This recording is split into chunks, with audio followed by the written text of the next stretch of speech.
Assalamualaikum warahmatullahi wabarakatuh. Perkenalkan, nama saya Farhan Ilham Berdatillah, NIM 19104210665 dari akuntansi C. Di sini saya akan memberikan materi tentang tugas analisis aspek prosedur audit dan kode etik kasus audit asuransi jiwasraya atau PWC. Nah, dalam hal ini kita harus mengetahui tentang latar belakang terlebih dahulu, teman-teman. Nah, terkait latar belakang yang perlu kita ketahui itu adalah profesi akuntan terlebih dahulu ya. Nah, dalam profesi akuntan itu adalah semua bidang pekerjaan itu menggunakan keahlian di bidang akuntansi, termasuk bidang pekerjaan akuntan publik, akuntan intern, dan juga yang bekerja pada perusahaan-perusahaan industri keuangan atau dagang yang berkaitan dengan akuntan sebagai pendidik begitu. Nah, dalam arti sempit, profesi akuntan itu adalah lingkup pekerjaan yang dilakukan oleh akuntan sebagai akuntan publik yang lazimnya terdiri dari pekerjaan audit, akuntansi, pajak maupun konsultan manajemen. Nah, dalam hal ini di Indonesia itu ada beberapa organisasi-organisasi yang menyatukan para akuntan, yaitu Ikatan Akuntan Indonesia, Institut Akuntan Publik Indonesia, dan juga Institut Akuntan Manajemen Indonesia. Nah, dalam institusi-institusi ini membuat buku pedoman-pedoman kode etik akuntan Indonesia yang berisi hal-hal yang harus dipatuhi oleh setiap akuntan. Secara garis besar, perlu kita ketahui, seorang akuntan harus memiliki prinsip-prinsip dasar, integritas, objektivitas, maupun perilaku profesional, kerahasiaan, dan kompetensi. Nah, dalam sektor bisnis juga, maupun sektor perusahaan. Pada umumnya itu membutuhkan akuntan internal dan juga akuntan publik. Nah, perlu kita ketahui bahwasanya akuntan internal itu adalah akuntan perusahaan yang bertugas untuk mencatat setiap transaksi keuangan yang menyusun laporan keuangan perusahaan. Nah, selain itu, akuntan perusahaan itu juga mengurusi masalah-masalah pencatatan pajak perusahaan, pengauditan maupun pemeriksaan secara internal begitu. Nah, sedangkan akuntan publik itu adalah sebuah akuntan yang bertugas sebagai pemeriksaan keuangan atau jasa lainnya seperti konsultasi keuangan, perhitungan pajak, dan juga pembuatan laporan secara independen. Nah, untuk menjadi akuntan publik yang baik, mereka harus memperoleh izin-izin dari Menteri Keuangan untuk memberikan jasa akuntan publik dan wajib menjadi anggota Institut Akuntan Publik Indonesia atau IAPI. Nah, dalam analisis ini, ada akuntan perusahaan sebagai penyedia laporan keuangan berkewajiban untuk melaporkan segala sesuatu dengan apa adanya, termasuk jika ada hal yang tidak wajar. Nah, terlebih jika hal yang tidak wajar itu diprakarsai oleh manajemen tinggi perusahaan dan memiliki dampak yang luas pada perekonomian, namun terkadang itu prakarsa ini terkadang demi mencapai penilaian keuangan perusahaan yang baik, mereka mempercantik angka-angka yang ada agar neraca keuangan itu menjadi stabil, begitu. Nah, dan juga ada juga pertumbuhan laba stabil dan juga lain-lain sebagainya. Sehingga laporan keuangan itu menjadi bias dan tidak mempresentasikan kemampuan finansial secara tepat. Nah, dari kata bias laporan ini telah mengalami permak atau menjadikan investor dapat mengalami kerugian bahkan kebangkrutan karena penipuan tersebut.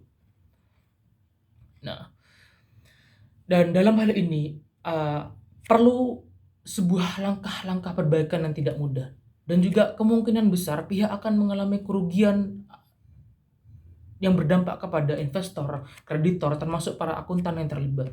Karena mereka itu akan dianggap melanggar kode etik profesi dan undang-undang lain yang berlaku sehingga dapat mencelakai karir atau kantor akuntan publik KAP mereka, begitu.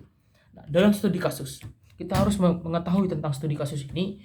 Menteri Badan Usaha milik negara atau BUMN, Rini Soemarno, telah menekankan keputusan Menteri BUMN nomor SK 21/MBU/01/2018 gitu, tentang pemberhentian, perubahan nomenklatur jabatan, pengalihan tugas, pengangkatan anggota-anggota direksi perusahaan Persero pada PT Asuransi Jiwasraya begitu.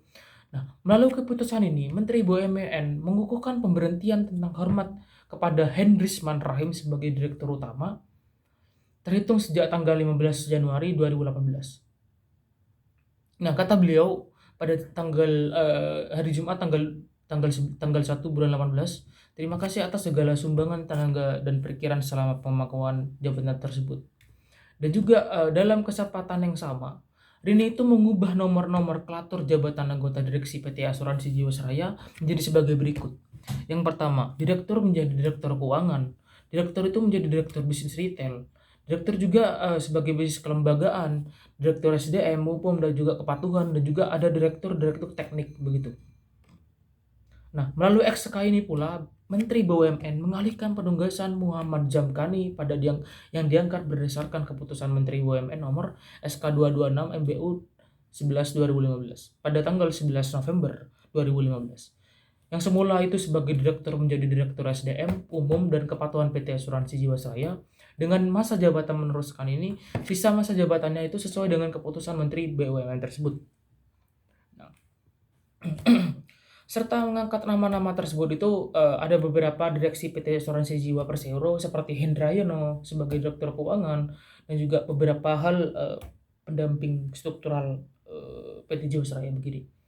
Nah, di samping itu Rini menugaskan kepada Muhammad Zamkani untuk menjalankan tugas-tugas sebagai direktur utama PT Asuransi Jiwasraya untuk menjalankan tugas-tugas sebagai direktur SDM umum dan kepatuhan PT Asuransi Jiwasraya sampai dengan diangkatnya direktur utama pada PT Asuransi Jiwasraya Persero yang definitif. Yang ketiga, setelah kita mengetahui tentang studi kasus tersebut, kita kembali pada pembahasan. Nah, terkait analisis kasus ini, pada kasus PT Asuransi Jiwasraya Persero yang dikaitkan dengan kantor akuntan publik seperti atau yang disebut dengan KAP, Dewan Pengurus itu telah mengundang dan bertemu dengan akuntan publik dari 2 KAP yang selaku auditor eksternal untuk tahun buku 2016, 2017, serta 2015. Beberapa hal yang dijelaskan pada AP ini melakukan audit tersebut sebagai berikut. Nah, langkah-langkah yang perlu kita ketahui dalam pembahasan itu, yang pertama itu adalah bahwa para AP itu telah melakukan audit laporan keuangan untuk tahun 2016-2017 serta 2015 tentunya. Laporan auditor itu telah diterbitkan oleh para AP tersebut untuk tahun-tahun tersebut sesuai dengan bukti-bukti audit yang diperoleh. Nah, bukti-bukti selanjutnya itu pada 2016 buku tersebut itu buku keuangan telah dipublikasikan kepada website perusahaan tersebut dalam format annual report lengkap yang dapat didownload publik. Yang terakhir, bahwa perusahaan itu juga memiliki kewajiban menyampaikan laporan berkala kepada otoritas jasa keuangan sebagai media untuk pengawasan. Nah, selanjutnya, dari penelusuran di media massa selama tahun 2015, telah terjadi 4 orang pejabat direktur utama secara bergantian.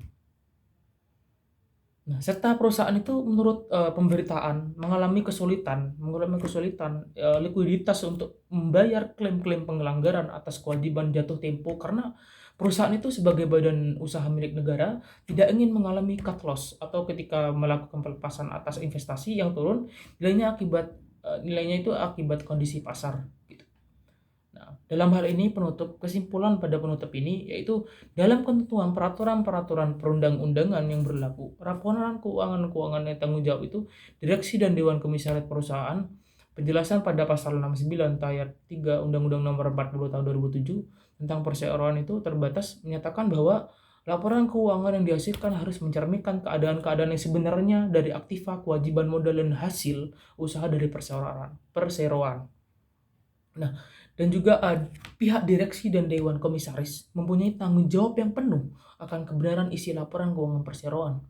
Sedangkan tanggung jawab auditor itu terletak pada opini yang diterbitkan dalam laporan auditor independen yang disimpulkan berdasarkan pelaksanaan prosedur untuk melakukan dan mendapatkan bukti-bukti atas saldo penyajian angka-angka dan pengungkapan dalam laporan keuangan.